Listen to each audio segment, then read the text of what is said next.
Hello everyone म फेरि पनि आइसकेको छु आज चाहिँ म चाहिँ हाम्रो दाइ अनि म भएर घुमिराखेका छौँ र आज पनि सानो काम परेर हामी चाहिँ घुमिरहेका छौँ र हजुर मार्फत पनि यसो देखाइहालौँ न त भनेर चाहिँ मैले एउटा भिडियो बनाएको छु सानो सानो र देख्न सक्नुहुनेछ म चाहिँ यतापट्टि आएको छु। यो चाहिँ कस्तो राम्रो रहेछ कि कति राम्रो रहेछ। म सानो भिडियो बनाएँ यसको लागि चाहिँ पुरा पुर्खौली इन्डियाको यो आफ्नो रीतिरिवाज हैन। र त्यसपछि चाहिँ म फाइनली महलभित्र घुसिसकेँ र घुसेर म चाहिँ यसो सोच्दै थिएँ कोही अफरमा केही मिल्छ कि भनेर म लगेजको गोदामतिर चाहिँ पुगिसकेको थिएँ र यो चाहिँ लगेजहरू कति राम्रो राम्रो ब्रान्डेड रहेछ है। हुन त मसँग अलरेडी एक पिस थियो र अझै पनि अफर छ भने एउटा चाहिँ लिइहाल्नु पर्छ कि जस्तो पनि लाग्यो र हेर्दाखेरि हेर्नु न कति महँगो ल्यानुहोस् 7625 को रेट अथवा स्मार्ट प्राइस चाहिँ 3800 भएको रहेछ। यो चाहिँ 50% डिस्काउन्ट रहेछ। हेर्न सक्नुहुनेछ कस्तो राम्रो राम्रोहरू मन चाहिँ धेरै परेको थियो तर मैले अहिलेलाई चाहिँ लिएन र महँगो पनि धेरै भएको रहेछ। त्यसपछि यो खालको चाहिँ मसँग अलरेडी थियो यो कलर तर मन त परेको थियो तर रेट चाहिँ उति। यो चाहिँ देख्न सक्नुहुनेछ यो यति लामो छ। यो 6000 रहेछ यसको प्राइस चाहिँ। यो चाहिँ 32 इन्ची भन्दा माथि नै जस्तो लाग्यो किन भन्दा मेरो कम्मर भन्दा पनि माथि छ यसको हाइट बहुत ठुलो रहेछ। यति ठुलो चाहिँ मलाई चाहिँदैन। सो फेरि सामान यसमा राखिसकेपछि त म त सक्दैन नि त उठाउन हैन। यसको रेट हेर्नु न स्मार्ट रेट भनेको स्मार्ट प्राइस भनेको यसको 7000 रहेछ। कतिमा थियो त्यसको डिस्काउन्ट गरेर मात्र त्यति बनाएको छ।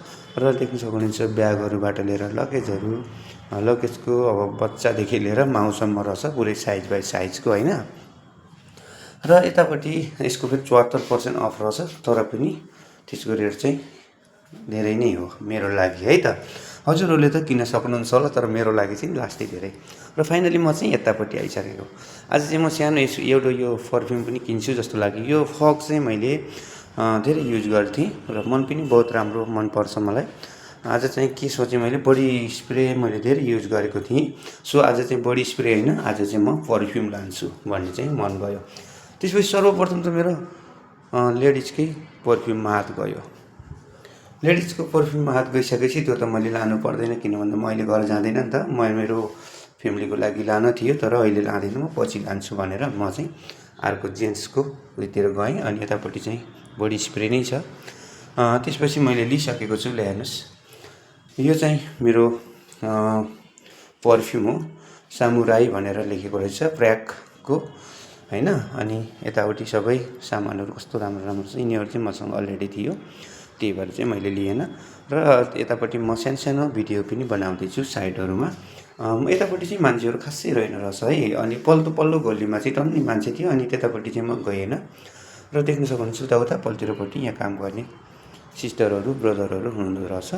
र चाहिँ हामी यतापट्टि लिइसकेका छौँ। हाम्रो दाइले चाहिँ यो बडी लोसन ल्याउनु भयो अनि यो साथीले भन्नुहुन्थ्यो त कहाँको होस् भन्दै थियो। म चाहिँ नेपालको ब्रदर भनेर भन्दाखेरि ओहो खुसी लाग्यो। अनि यो त्यही कुरामा सोद्धाखेरि उसले मैले के भने कि यो बडी लोसन लियो तपाईँसँगबाट र यसले के फाइदा गर्छ भन्दाखेरि उसले भन्छ जति सुक्खा जस्तो शरीरमा युज गर्यो भने यसले सफ्ट बनाउँछ र अथवा सुक्नेबाट बचाउँछ पनि भन्ने कुरा गर्यो।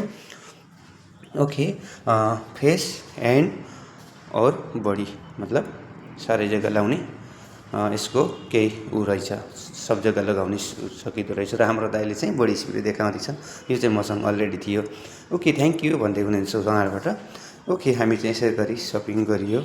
हजुर देख्न सक्नुहुन्छ आज फेरि यतापट्टि फेरि हाम्रो दाइले भन्नुहुन्छ म सुज ल्याउँछु र ल भन्दै हुनुहुन्थ्यो। अनि मैले भने तपाईँले अस्ति भर्खर ल्याउनु भएको थियो तर सुज के भयो त्यो भनेको नै त्यो त छ कि अझै यहाँ पनि मन पर्यो जस्तो लाग्यो ल्याउँछु भने मैले भने हे दाइ कति सुज कट्ठा गर्नु लेडिजकै तर लेडिजले त बढ्दै अब तपाईँको ड्रेसै पछि सुजहरू लगाउँछ घडीहरू लगाउँछ नि त हामीले चाहिँ नाइ भन्ने।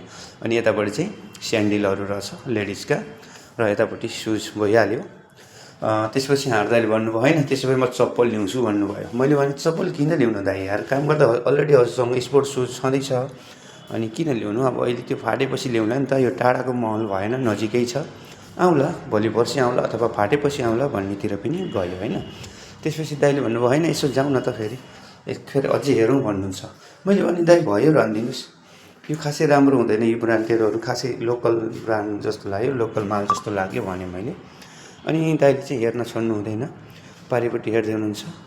म चाहिँ यसो कपडातिर जाउँ न त भनेर ट्राई गरेको, दाइले मान्नु भएन। फेरि उहाँ गएर दाइले चाहिँ चप्पलतिर मात्र ध्यान गर्नुभएको छ। ल्यान्स दाइले भन्नुहुन्छ होइन होइन म एकजोड त लिन्छु भन्नुहुन्छ। फेरि मैले भने नाइ दाइ यार अहिले नलिउँ न, भरे ल्याउँला, अथवा भोलि पर्सि हामी यहीँ छौँ त, नजिकै छौँ भनेको। ल ठिक छ भनेर चाहिँ उहाँबाट दाइ किनिहाल्नु भयो र हामी दुवै अब जाँदैछौँ कपडा पसलतिर।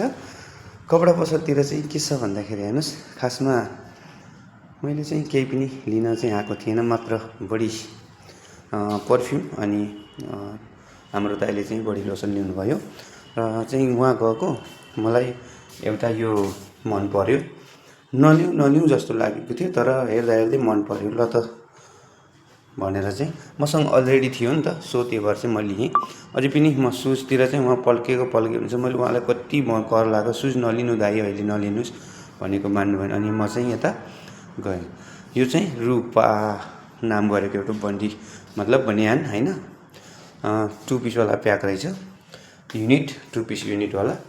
यो चाहिँ मैले धेरै युज गर्छु। मैले खासमा लक्स अनि यो पुमा मतलब पूजा रूपा खालको मैले धेरै युज गर्छु, बडो मनपर्छ, राम्रो हुन्छ। छन त मसँग अलरेडी थियो तर पनि मैले लिएँ। ओके, यतापट्टि चाहिँ अब देख्न सक्नुभएको छ, यता बिस्किटहरू वगेरा सबै छ। Okay, thank you so much यतिखेरसम्म हजुरले भिडियो हेरेर साथ सपोर्ट दिनुभएकोमा धेरै धेरै धन्यवाद। अब फेरि मिल्नेछौँ अर्को नेक्स्ट भिडियोतिर। अहिलेलाई चाहिँ बाई बाई। अर्को भिडियोमा चाहिँ अवश्य आइदिनु होला। फेरि पनि यो भिडियो मार्फत अर्को भिडियोमा पनि यसै गरी मैले भिडियोहरू ल्याइराख्नेछु। थ्याङ्क यू सो मच, हजुरलाई धेरै धेरै धन्यवाद।